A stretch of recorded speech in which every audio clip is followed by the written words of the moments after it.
자, 오늘 우리가 우리 북이스라엘의 그 멸망에 대한 이야기를 오늘 함께 이야기해 보려고 합니다. 그래서 오늘 이 시간에는 그 북이스라엘이 어떤 이유로 또 역사 속으로 그들이 사라졌는지 한번 생각해 보는 그런 진지한 시간이 한번 되어졌으면 좋겠습니다. 본문 1절에서 오늘 6절까지의 말씀을 보게 되어지면 어떤 과정에서 북이스라엘이 아수르에 의해서 멸망당했는지 자세하게 기록을 하고 있습니다. 1절을 보면 북이스라엘의 마지막 왕인 호세아에 대해서 이제 말을 하고 있는데요.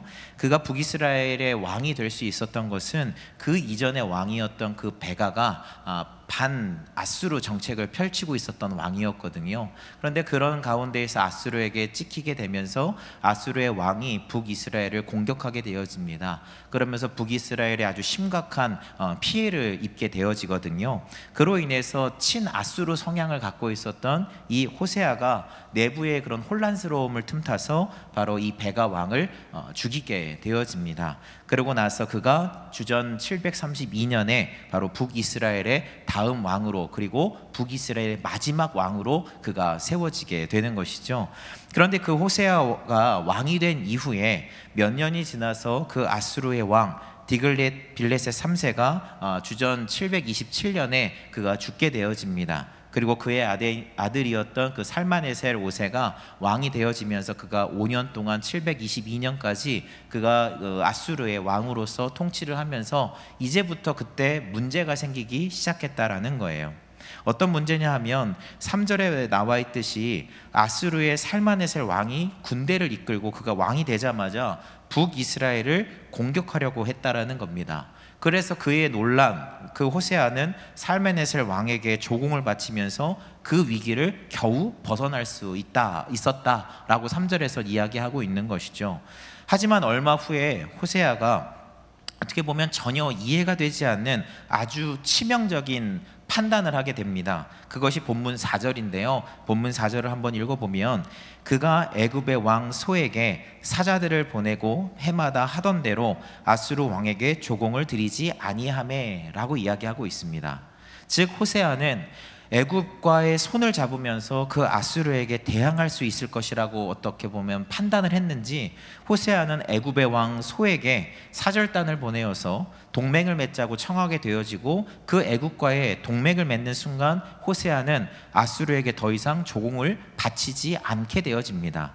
그 이후에 어떤 일이 이제 발생하는 겁니까? 호세아가 배반한 것을 알아차려버린 그 살마네셀 왕이 호세아를 그 즉시 잡아다가 감옥에 가두고요. 그리고 사마리아 성을 왕이 없는, 그러니까 무려 3년 동안이나 그 성을 포위한 채 주전 722년에 여러분이 잘 알다시피 북이스라엘은 완전히 함락되어지게 되어집니다. 그로 인해서 북이스라엘의 그 백성들은 그 아수르의 혼합 정책으로 인해서 포로로 끌려가고, 그리고 할라와 고산 강가에 있는 하볼과 메대의 여러 성읍으로 강제 이주당하였고, 그리고 사마리아에는 다른 이민족들이 정착함으로써 이 이스라엘 백성들과 서로 혼합되게 되어지죠. 그렇게 되면서 그들에게 있어서는 굉장히 치욕적인 그런 일을 북이스라엘은 당하게 되고, 그리고 역사 속으로 이 이스라엘은 완전히 사라지게 되어지는 것이 북이스라엘 마지막 이야기입니다. 여기서 이제 우리가 좀 한번 생각해 봤으면 좋겠는 것은 이 친아수르 정책을 펼쳤었던 그 호세아가 왜 아수르에게 반기를 들고 애국과 동맹을 맺게 되어졌느냐라는 것이죠. 그 이유에 대해서는 이유가 어찌 되었든지 간에 북이스라엘을 공격하려 했었던 그 살마네셀에 대해서 호세아의 입장에서는 아마도 더 이상 그를 신뢰할 수 없다라고 하는 판단이 내려진 거라고 생각이 되어져요. 그래서 그는 아무래도 신속하게 애국과의 동맹을 맺었거나, 혹은 또 학자들이 얘기하기로는 그 살마네셀이 조공을 왕에게 바쳤다라고 얘기하잖아요. 그 조공의 양이 그 북이스라엘이 감당할 수 없을 만큼의 너무나도 막대한 조공을 요구했기 때문에 그 터무니없는 양으로 인하여서 호세아가 어쩔 수 없이 애국과의 동맹을 추진하게 되어지고 아수르와의 관계가 깨트려지는 것 아닌가라고 하는 학자들의 여러 견해들이 있다라는 것이죠. 그렇다면 여기서 우리가 또 한 가지 궁금한 것이 생겨야 돼요. 뭐냐 하면 현실적으로 그 애굽의 군사력이 당시 그 아수르와 뭐 어떻게 보면 비등비등하게 견줄 수 있을 만큼 그런 전력을 갖고 있었느냐라는 것이죠. 그러니까 뭐 어떻게 보면 전력이 비슷하니까 한번 우리가 애굽에 딱 붙어가지고 한번 동맹을 맺어보면 아수르를 이길 수 있지 않을까라는 판단을 왕이 했을 거 아니겠습니까? 그런데 그 배반을 하고 애굽과의 동맹을 맺은 것은 애굽과의 어떤 전력을 쳤을 때 뭐 승산이 있다고 판단을 해야지 가능한 이야기잖아요. 그러나 대부분의 학자들의 의견은 뭐냐 하면 애굽의 전력이 그에 전혀 미치지 못했다라는 겁니다. 사실 애굽은 과거에도 이 아수르와 계속해서 수차례 전쟁으로 붙어봤거든요. 근데 그 모든 결과는 패배였습니다. 그럼 현재는 그러면 군사력이 올라가서 어떤 비등비등해졌느냐? 그렇지 않다라는 거죠. 여전히 군사력에서 압도적으로 밀리는 상황 가운데 있었던 것이 애굽이었다라는 거예요. 아무리 동맹을 맺는다고 해서 북이스라엘과 애굽이 합친다고 해서 아수르를 상대할 수 있는 상황이 결코 아니었다는 겁니다. 불가능했다라는 거예요. 그런데 이 호세아는 그런 상황임에도 불구하고 전혀 납득되지 않는 판단과 결정을 내리게 되어졌다라는 것이죠. 자, 그렇다면 이유가 어떻게 됐던지 간에요, 여기까지만 여러분 한번 봅시다. 여기까지 보면 북이스라엘의 그 멸망의 원인이 누구라고 여러분은 생각하십니까? 그리고 지금 성경에서 1절부터 6절까지 누가 이 문제를 일으킨 것인가, 이 사태를 여기까지 끌고 온 것이 누구인가 라고 우리가 딱 그냥 우리의 눈으로 보게 되어지면 누구인 것 같아요? 보기 1번 호세아, 보기 2번 호세아, 보기 3번 호세아. 그렇죠? 지금 누가 봐도요, 지금 이 북이스라엘의 이 지금 치명적인 이 일이 발생되어진 것은 바로 호세아 왕의 잘못된 판단이라고 대부분들 많이 생각하실 거라고 생각되어져요. 그가 국제 정세를 전혀 읽어내지 못했기 때문에, 그가 전력 상황을 전혀 계산하지 못했기 때문에 그런 일이 벌어진 것이 아닌가라고 우리는 일반적으로 봤을 때 생각할 수 있다라는 것이죠. 그런데 여기에는 분명히 조금은 다른 시선을 갖고 계신 분들도 있을 거예요. 호세아가 아니라 살마네셀의 문제라고 여기시는 분들도 분명 계실 겁니다. 왜요? 살마네셀이 이 애초부터 이 북이스라엘을 공격하지 않았다면 호세아가 그 마음에 불안함이 생기지 않았을 거 아니겠습니까? 그리고 그 조공이라고 하는 것을 얼마큼 요구했는지는 모르겠지만 부담되지 않는 선에서 그가 조공을 요구했다면 호세아가 반역을 일으키는 일은 하지 않았을지도 모르잖아요. 그리고 결과론적으로 살마네셀은 무려 그 북이스라엘 왕을 3년 동안 감금해놓고, 그리고 사마리아 성을 3년 동안 포위해놓고 그를 공격하고 결국 무너지게 한 것이 그 살마네셀 왕이니, 지금 이 모든 북이스라엘의 멸망의 원인, 제공자는 살마네셀 아닌가라고 생각하시는 분도 분명 계실 거라고 생각해요.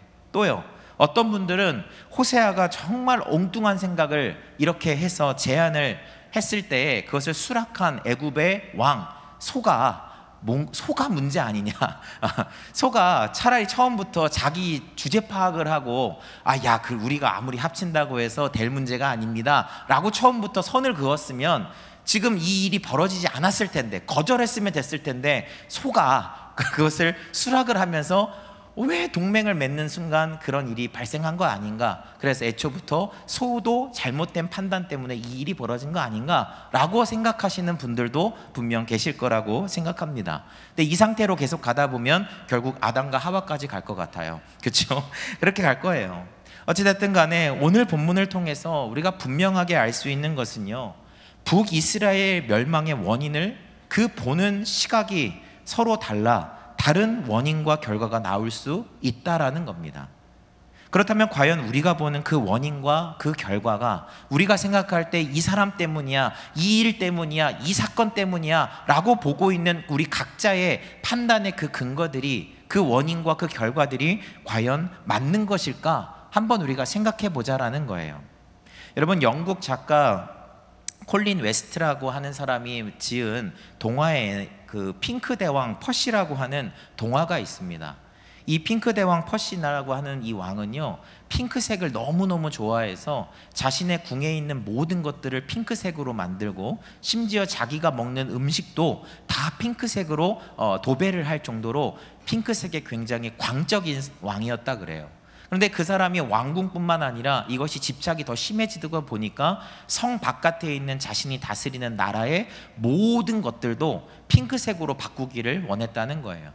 그래서 법을 개정해서 그 법을 통하여서 이 나라의 모든 색깔을 핑크색으로 통일하게끔 만들어서 군대를 사용하여서 이 모든 나라의 나무, 풀, 심지어 동물까지 잡아다가 다 핑크색으로 염색을 시켰다 그래요. 그런데 그렇게 다 해놓고 만족을 하고 있는데 봤더니 한 군데 염색이 안 되는 곳이 있더래요. 그곳이 바로 어디냐 하면 바로 하늘이었던 겁니다. 하늘의 색깔이 푸른색인 거예요. 모든 것을 제 눈앞에 있는 것은 핑크색으로 바꿨는데 하늘을 손을 댈 수가 없었던 것이죠. 그래서 이 퍼시 대왕은 이것을 어떻게 해야지 색깔을 바꿀 수 있을까 고민하는 건데 자신을 가르쳤었던 스승에게 자문을 구하게 돼요. 스승님, 이 일을 어떻게 하면 좋습니까? 난 저 하늘을 핑크색으로 만들고 싶은데 그것을 한번 방법을 나한테 가지고 와 주십시오 라고 스승에게 부탁하게 돼요. 그리고 그 스승이 밤새도록 골똘히 그 생각을 해보고 나서 답을 찾아왔다고 합니다. 근데 그 답이 뭐냐 하면 바로 핑크색 안경을 끼세요. 그래서 그 핑크색 안경을 딱 낀 그 대왕이 그것을 보고 하늘을 보니까 이제 핑크색으로 보이는 것을 보고 그가 아주 흡족해하면서 그가 행복하게 살았다더라 라는 이 동화가 바로 이 핑크 대왕 퍼시의 이야기입니다. 여러분, 그가 생각했었던 이 이야기에서 이 핑크 대왕 퍼시가 쓴 이 핑크 안경은요, 아마 여러분들이 예상하다시피 우리가 잘 알고 있는 세상을 보는 눈, 즉 바로 프레임을 의미하는 단어입니다. 우리는 누구나 자신만의 핑크빛 안경을 끼고 이 세상을 바라봅니다. 그리고 그 안경을 끼고 판단하고 평가하죠. 그게 프레임이라는 거예요. 그래서 우리는 어떤 문제를 맞이할 때 나는 굉장히 객관적이고 이성적으로 이 세상을 바라본다라고 우리는 늘 말하지만 현실은 자신만의 그 핑크빛 안경을 낀 채 그 문제를 바라보고 그 원인과 결과를 찾는 것이 우리의 모습이기도 하다라는 거예요. 그런데 저는 이 동화를 보면서 작가의 또 다른 하나의 의도가 있지 않았을까라는 생각이 들더라고요. 그것은 어떤 프레임, 어떤 색깔의 안경으로 그 세상을 혹은 또 어떤 문제를 본다고 한들 그 세상이 아닌, 그리고 그 문제의 진인 그 본질, 즉 그 색은 결코 바뀌지 않는다는 것, 그것이 작가가 또다시 말하고 싶어하는 포인트가 아닐까라는 생각이 들었다는 거예요. 즉 핑크 대왕 그 퍼시가 자신만의 핑크색 안경으로 그 프레임으로 파란 하늘을 핑크빛 하늘로 착각한다고 한들 그 안경 바깥으로는 여전히 푸른색의 하늘은 변함없다라는 것이죠. 그 본질은 전혀 바뀐 것이 없다라는 거예요. 그 하늘은 전혀 바뀌지 않았다는 것이죠. 본질을 보라는 것이죠. 그러므로 우리가 어떤 문제를 볼 때 내가 가진 그 핑크빛 안경의 그 프레임으로 그 문제를 볼 것인가, 그것이 중요한 것이 아니라 핑크빛이 됐든 노란빛이 됐든 내가 가진 그 프레임을 잠시 우리는 벗어두고 그 문제가 가진 진짜 색이 무엇인지, 그 본질이 과연 무엇인지 우리가 볼 수 있는 아주 원초적인 시선이 우리에게는 분명 필요하다라는 겁니다. 또한 저는 이러한 이 원초적인 시선의 말씀을, 이 시선으로 우리가 말씀을 볼 때 정말 그 안에서는 큰 힘이 발휘될 거라는 것을 저는 생각해요. 그 이유는 우리가 갖고 있는 여러 가지의 프레임을 가지고 여러분 그 말씀을 볼 때 정말 큰 문제가 발생할 수 있기 때문에 그래요. 우리는 그 말씀을 제대로 보고 있다라고 표현하지만 우리가 끼고 있는 것이 노란색일지 핑크색일지 빨간색일지 우리는 몰라요. 그렇기 때문에 우리가 갖고 있는 프레임을 가지고 세상을 보고 말씀을 볼 때 그것이 잘못된 방향으로 우리를 이끌 수 있다라는 것입니다.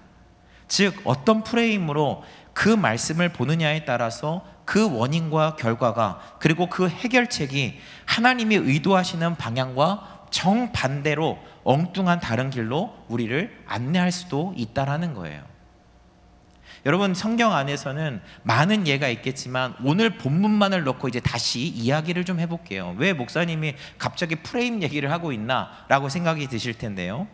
북이스라엘의 여러분 멸망의 원인을 우리가 아까 이야기했잖아요. 누구 때문일까? 무슨 문제 때문이었을까? 우리는 이야기를 하는데 여러분 그 문제 안에서는 분명 우리가 각자가 가진 여러 가지의 그 프레임으로 그 북이스라엘의 멸망을, 그 원인을 분명 분석하셨을 거예요. 어떤 분은 북이스라엘의 멸망을 경제적인 프레임으로 보셨을 거예요. 어떤 분들은 그 왕의 리더십의 문제를 가지고 그 프레임을 갖고 왕의 리더십을 갖고 평가하셨을 거고요.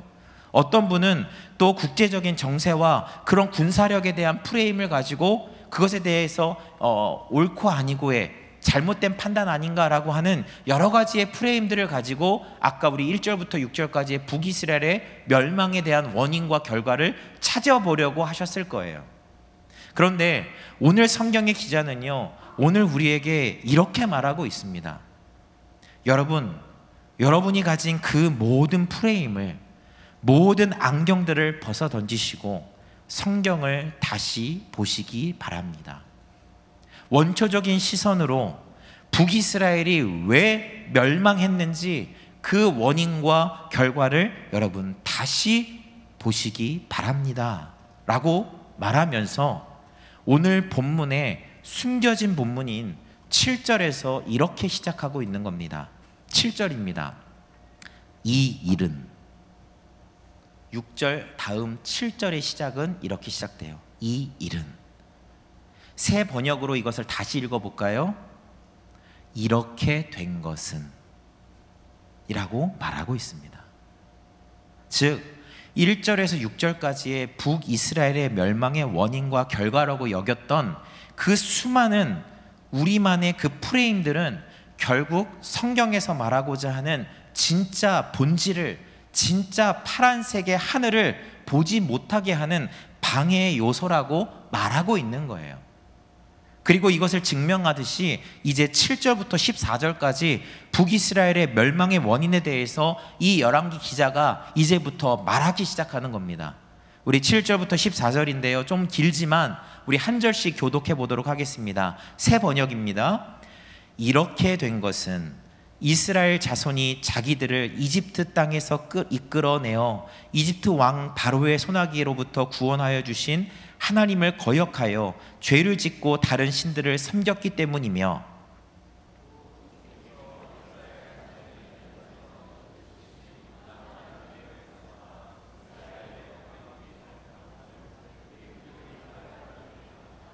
이스라엘 자손은 또한 주님이신 그들의 하나님을 거역하여 옳지 못한 일을 저질렀다.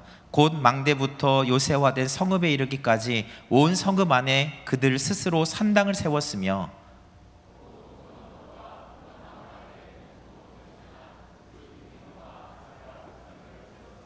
주님께서 그들의 면전에서 내쫓으신 이방 나라들처럼 모든 산당에 분향하여 주님의 진노를 일으키는 악한 일을 하였으며,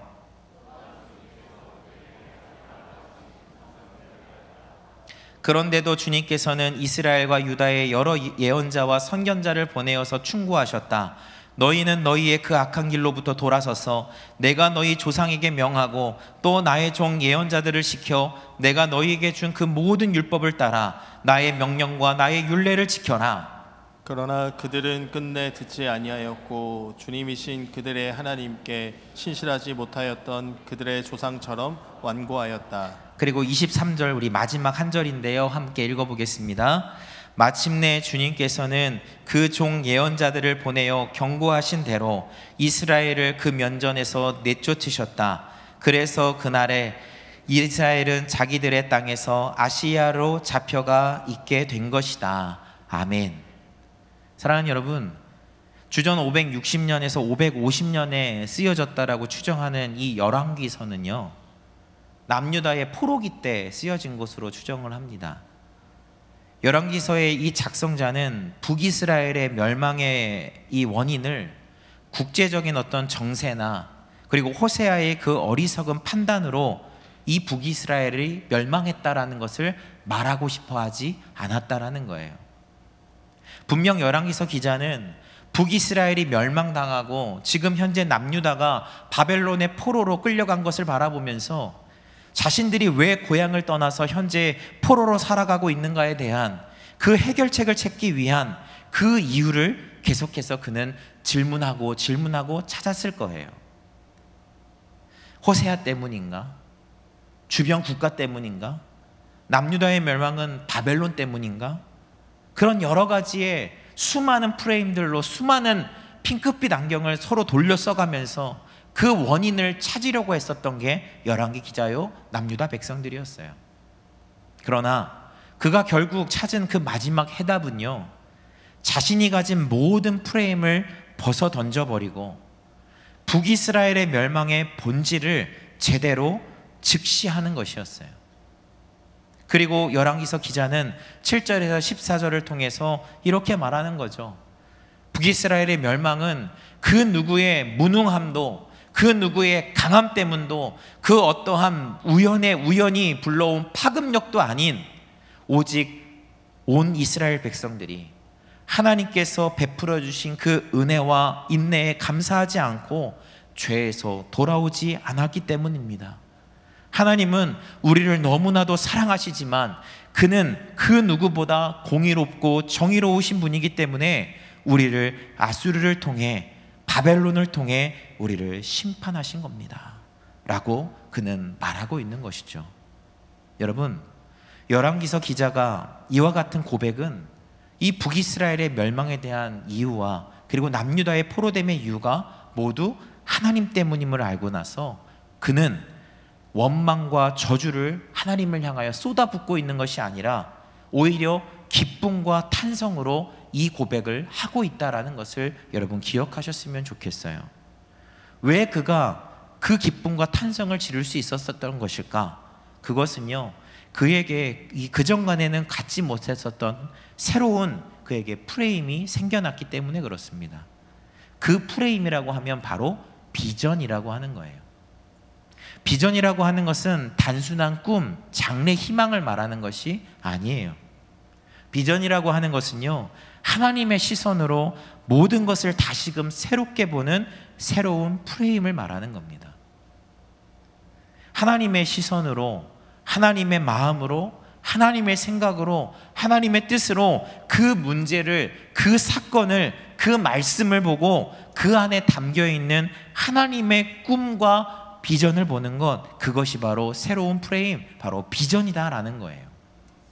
즉, 이 열왕기 기자는요, 북이스라엘의 멸망을 바라보는 그 기존의 핑크빛 그 프레임을 1절에서 6절까지를 설명하고 있는 것이었다면 7절에서 23절까지는요, 그 핑크빛 프레임을 벗어버리고 바로 북이스라엘의 멸망을 담담히 다시 바라보기 시작한 거예요.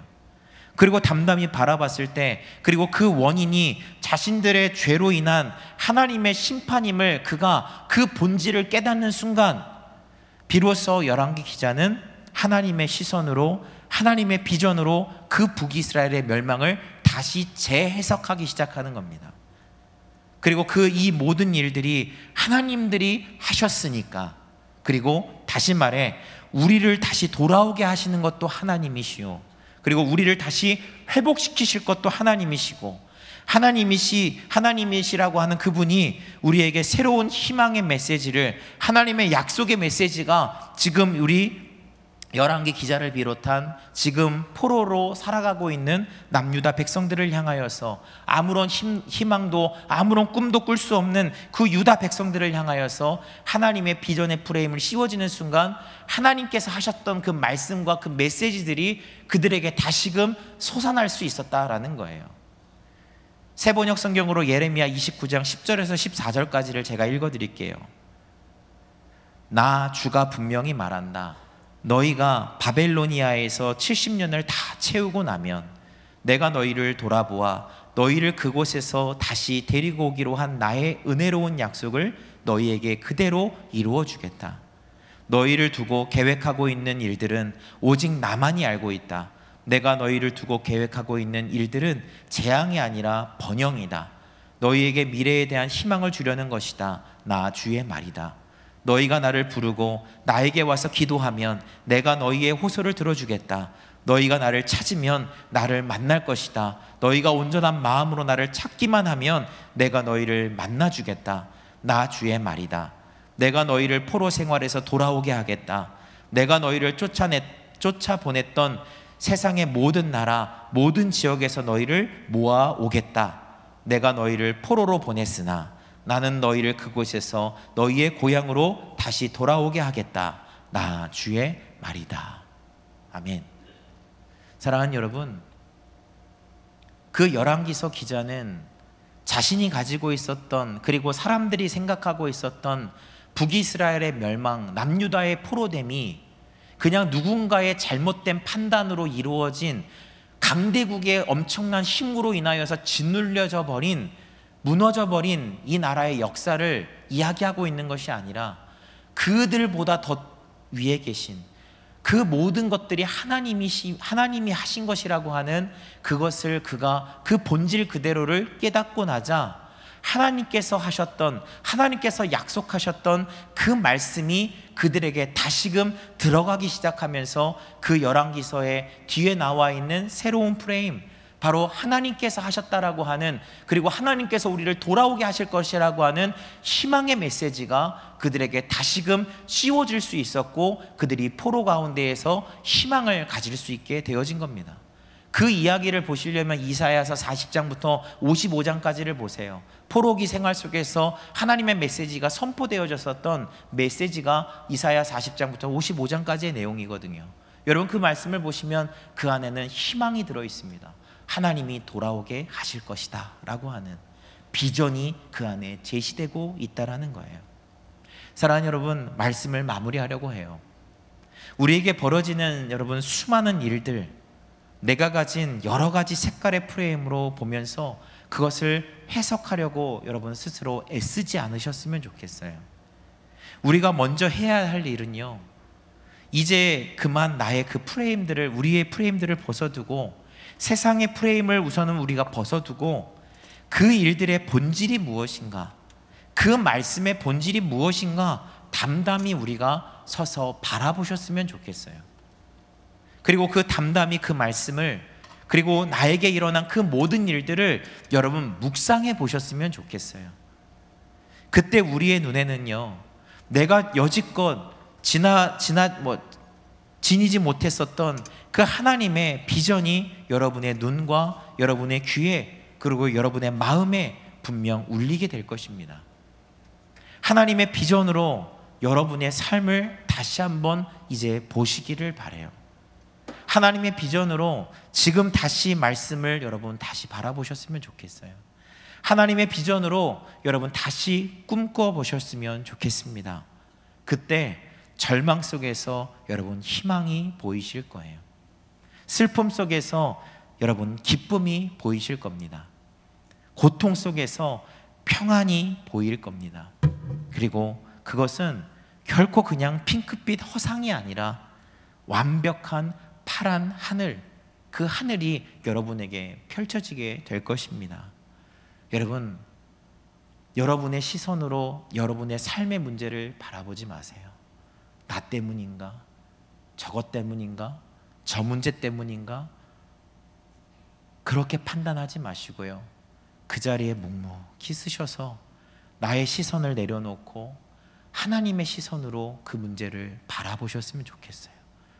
그 하나님의 비전으로 여러분의 삶을 다시 바라보실 때요, 거기에는 절망과 고통과 아픔이 있는 것이 아니라 하나님의 비전으로 여러분의 삶을 볼 때 하나님께서 하실 거야, 하나님께서 나에게 기쁨을, 나에게 평안을, 나에게 다시금 회복의 은혜를 나에게 허락하실 거야 라고 하는 그 희망의 메시지가 여러분에게 펼쳐지게 될 겁니다.